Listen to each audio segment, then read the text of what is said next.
Most traders use the EMA or SMA, but what if I told you there's a forgotten indicator called ALMA that can catch trends earlier and even reduce false signals?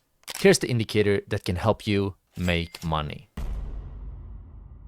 I want to talk about the ALMA moving average. This is yet another less common moving average, but it can be very powerful. But first of all, how does the ALMA work? Well, the ALMA uses something called Gaussian weighting, and this will give clean smoothing. So just as the whole moving average, it has, a very clean smoothing.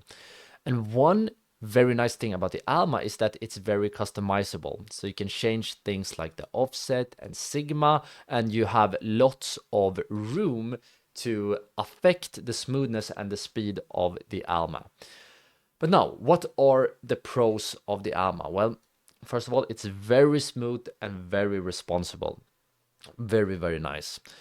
Also, another plus here is that it's pretty good at filtering out fake moves. Yet another very useful thing. However, with the downside here is that in order to, get the most out of the ALMA, you might need to change a few settings and fine-tune it to your specific trading strategy. Now, as for the use cases, some use cases are, for example, using it for trend confirmation. You can use it for support and resistance zone. Once again, I'm not the biggest fan of support and resistance for moving averages, but so many traders use it, so I still want to include it.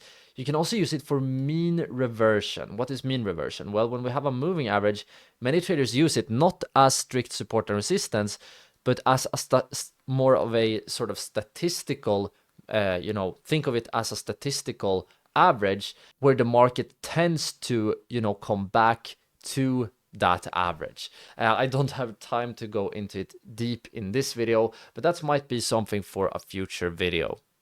But right, so now last but not least, let's open up the ALMA moving average in TradingView. Once again, we go up here to the indicators tab, and now we want to search for the ALMA. I think is enough. Yes, you can simply search for ALMA, and you want to open up this one right here. Then we go to the settings once again. Let's change the color to maybe, maybe green like that. Make it bigger and change the length here to 100. As you can see, as I talked about, the ALMA have some other parameters as well, like the offset and sigma.